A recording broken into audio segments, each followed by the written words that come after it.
ఎంత పేరు సంపాదించినా, ఎన్ని ఆస్తులున్నా మన తర్వాత తరం మన వారసులకి. అది మనకి ఎయిము. అసలు బ్రహ్మానందం గారు వచ్చిన తర్వాత పెద్ద పెద్ద అగ్రదర్శకులు అందరూ కూడా హీరోకి ఎలా కథ రాసుకుంటారో అలాగే బ్రహ్మానంద గారికి హీరో కంటే ముందు ఒక సీన్స్ బ్రహ్మానంద గారి స్క్రిప్ట్లోనే ముందు కథలోనే మీ డేట్స్ ఉన్నాయా లేదా తర్వాత విషయం. ప్రతి స్క్రిప్ట్లో బ్రహ్మానందం ఉండేవాడు మేము చూసినప్పుడు. సో అలా చేసుకున్న మీరు ఇప్పుడు మిమ్మల్ని మీరు ఏ డైరెక్టర్ని అడిగినా లేకపోతే ఏ పెద్ద బ్యానర్ అడిగినా ఏ ప్రొడ్యూసర్ ఎవరిని అడిగినా 2 నిమిషాల్లో మీకు మీ అబ్బాయి కానీ హీరోకి చేయడానికి చాలా వెంటనే జరుగుతుంది. అలా ఇండస్ట్రీని మీరు ఎందుకు ఉపయోగించుకోలేదు మీ అబ్బాయి విషయంలో అంటే మీరేం చెప్తారు? ఇది అంటే నువ్వు అడిగిన ప్రశ్న ఏంటంటే అసలు ఆ పాయింట్కి వస్తే నన్ను నేనే ఉపయోగించుకోలేదు తెలుసా నీకు. I never in my 40 years history నేను ఇంతవరకు ఏ డైరెక్టర్ దగ్గరికి కానీ, ఏ ప్రొడ్యూసర్ దగ్గరికి కానీ, ఏ ఆర్టిస్ట్ దగ్గరికి కానీ, లేకపోతే ఏ ఆఫీస్కైనా వెళ్ళి నాకు ఈ క్యారెక్టర్ ఏదైనా ఉంటే చూడండి సార్ అని నేను అడగలేదని చెప్తే అది నా అహంకారం అవుద్ది. అడిగేటువంటి అవకాశం భగవంతుడు నాకు కల్పించలేదు. నేను ఐ బిలీవ్ ఇన్ దట్ కాబట్టి ఒకటి. రెండోది ఇప్పుడు మీరు అడిగింది ఏంటంటే ఓ మీ అబ్బాయి ఉన్నాడు కదా, అదేగా మీరు అడిగేది, మీరు ఎందుకు ఉపయోగించుకోలేదని.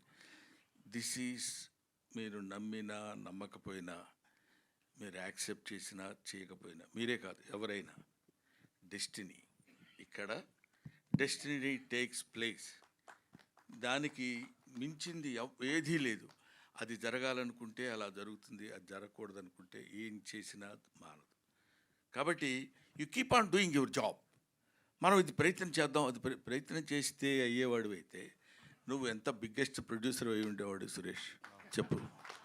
నువ్వు ఒక పత్రికాధినేత అయి ఉండేవాడివి అవునా, పెద్ద ఒక డైలీ ఈనాడు రామోజీరావు అంతటి వాడు అయి ఉండేవాడు. ప్రయత్నం చేయట్లేదా? నువ్వు చేస్తున్నావు. నీకు ఎంతవరకు రావాలో అంతవరకే వస్తుంది.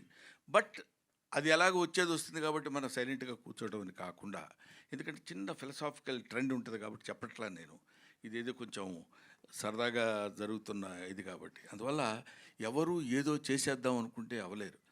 ఎంతమంది డైరెక్టర్స్ ఉన్నారు, వాళ్ళ పిల్లలు ఉన్నారు, పెద్ద పెద్ద స్టేజ్కి వెళ్ళాల్సిన వాళ్ళు.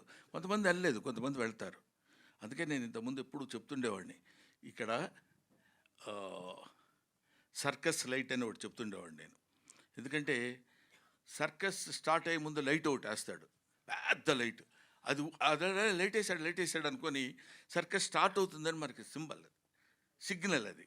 అప్పుడు అందరం అలాగా అక్కడికి వెళ్ళి చూస్తే ఆ లైట్ కొంతమంది మీద అలా పడుతుంటుంది. ఆ లైట్ పడ్డప్పుడు వాడు కొంచెం మన మీద లైట్ పడిందిరా అనుకుంటాడు. అలా అలా అలా అలా తిరుగుతుంటుంది లైట్ కొంతసేపు కొంతసేపు అదే కొంత టైం ఒకడి మీద, కొంత టైం ఒకడి మీద, అట్లా ఇట్లా పడుతుంది. ఆ టైంలో వాడు మెరిసిపోతాడు. అందుకే సినిమా స్టార్ అంటారు. ఆ మెరుపు ఉంటుంది. ఆ తర్వాత మళ్ళీ స్టార్డం తగ్గిపోయిన తర్వాత కనపడదు. అటువంటి లైట్ అలా తిరుగుతున్నప్పుడు ఒక్కొక్కడి మీద, ఇప్పుడు నాబోటోడి మీద చాలా, ఇప్పుడు 40 years ఒక కమెడియన్గా నేను ఉంటామంటే అదేదో నా గొప్పతనం, నేను ప్రతి దానికి ట్రెండీగా తయారై జాగ్రత్తగా చేస్తే ఇవన్నీ పిచ్చి మాటలని నా నమ్మకం. కాబట్టి అక్కడ వాడు లైట్ వేసేవాడు బీడీ కాల్చుకోవడానికో దీనికో పక్క వెళ్తాడు, దగ్గర వదిలేసి వెళ్ళినప్పుడు కాసేపు స్టే అవుద్ది. స్టే అవగానే నా అంతటోళ్ళు లేడనుకొని తెగకూడదు. అది ముందు మనల్ని గురించి మనం తెలుసుకోగలిగితే అది దట్స్ ఆల్ డిపెండ్స్ అపాన్. అందుకని కొంచెం ఫిలసాఫికల్ టచ్ ఉంటుంది కాబట్టి కొంతమంది కుర్రాళ్ళకి ఇది నచ్చదేమో అని నేను చెప్పను. బట్ నువ్వు అడిగావు కాబట్టి అది చెప్తున్నాను. మనం ఏమీ ఎవరు చేయాలనుకుంటే అవలేం, మనం చేయకూడదు అనుకుంటే ఆగదు. గౌతమ్, అలా మీరు హాయ్, మీరు హీరోగా ఒక 5-6 సినిమాలు చేసిన 1000 సినిమాలకు పైగా నటించిన మహానటుడు బ్రహ్మానంద గారు. అవునండి. సో మీరు ఎప్పుడు మీ సినిమాలు ఎప్పుడు స్క్రీన్ షేర్ చేసుకోలేదు. సో ఈ సినిమా విషయానికి వచ్చిన తర్వాత అంటే మీరు జనరల్గా తండ్రి కొడుకులు ఇందాక నా అడిగిన కానీ తండ్రి కొడుకుని జనాల్లో ఉంటుంది, అది ఫిక్స్ అవుతారు. సో ఒకసారిగా ఇలా చేయడం అన్నప్పుడు మీ ఫీలింగ్స్ ఏంటి? నాన్నగారు చెప్పారు కదా, ఫస్ట్ పల్లకిలో పెళ్లి కూతురులో ఒక చిన్న సీన్ ఉంటుందండి, ఇద్దరు కలిసి చేసింది. నాకు అప్పుడు ఐ వాజ్ 19 years old. నాకు తెలియదు, నేను ఏం చేస్తున్నాను తెలియదు. ఆ మూమెంట్లో చేస్తాం.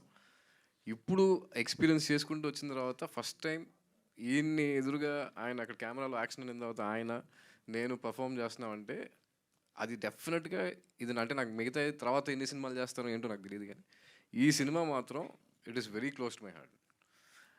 అదొక ఎక్సైట్మెంట్. దీన్ని ఎలాగైనా సీరియస్గా తీసుకోవాలి, ఛాలెంజింగ్గా తీసుకోవాలి.